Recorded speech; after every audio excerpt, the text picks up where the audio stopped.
Igan, isa sa ilalim sa inquest proceedings ngayong umaga sina Cassandra Leong at kapatid ni dating Mayor Alice Guo na si Sheila Guo na nasa kustodiya na ng National Bureau of Investigation o NBI.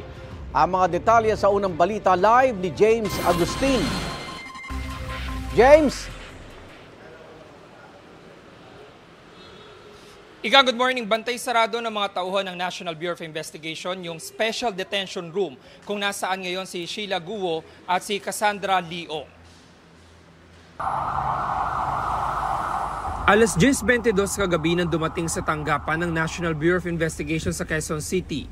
Ang convoy lulan si Sheila Guo, kapatid ni dismissed Bamban-Tarlac Mayor Alice Guo, at si Cassandra Ong ang kinatawan ng ni-raid na pogo sa Porac, Pampanga na Lucky South 99. Dumating din si Atty. Ferdinand Topacio na tumatayong legal counsel ni Ong. Ayon kay Topacio, magkasama sa isang special detention room ang dalawa na may aircon at folding chair. Mahigpit din itong binabantayan ng mga otoridad. May special detention room pala roon sa 8th floor. Kasi ang aking fearless forecast dito, pagkatapos ng long holiday, since they have a standing warrant, emanating from the House of Representatives, ay kukunin sila dito ng Sergeant at Arms para dalhin siguro dun sa detention center naman ng House.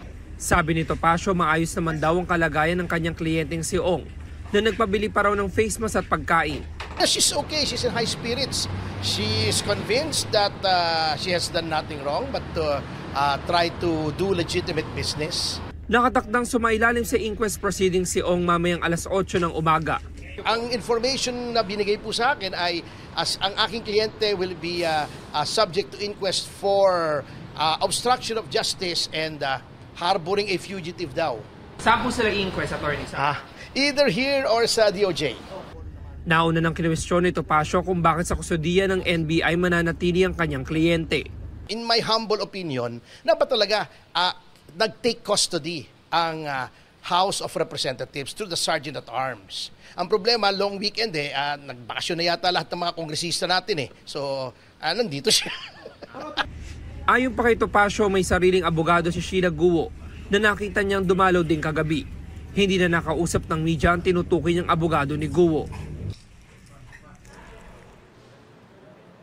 Samantala, ngayong umaga inantabayanan natin yung inquest proceedings na isasagawa dito kay Cassandra Leong. At bago tayo umere, ay meron na tayong mga nakita ng mga taga-Bureau of Immigration na nagtungo dito sa headquarters ng NBI. Yan ang unang balita mula rito sa Quezon City. Ako po si James Agustin para sa GMA Integrated News.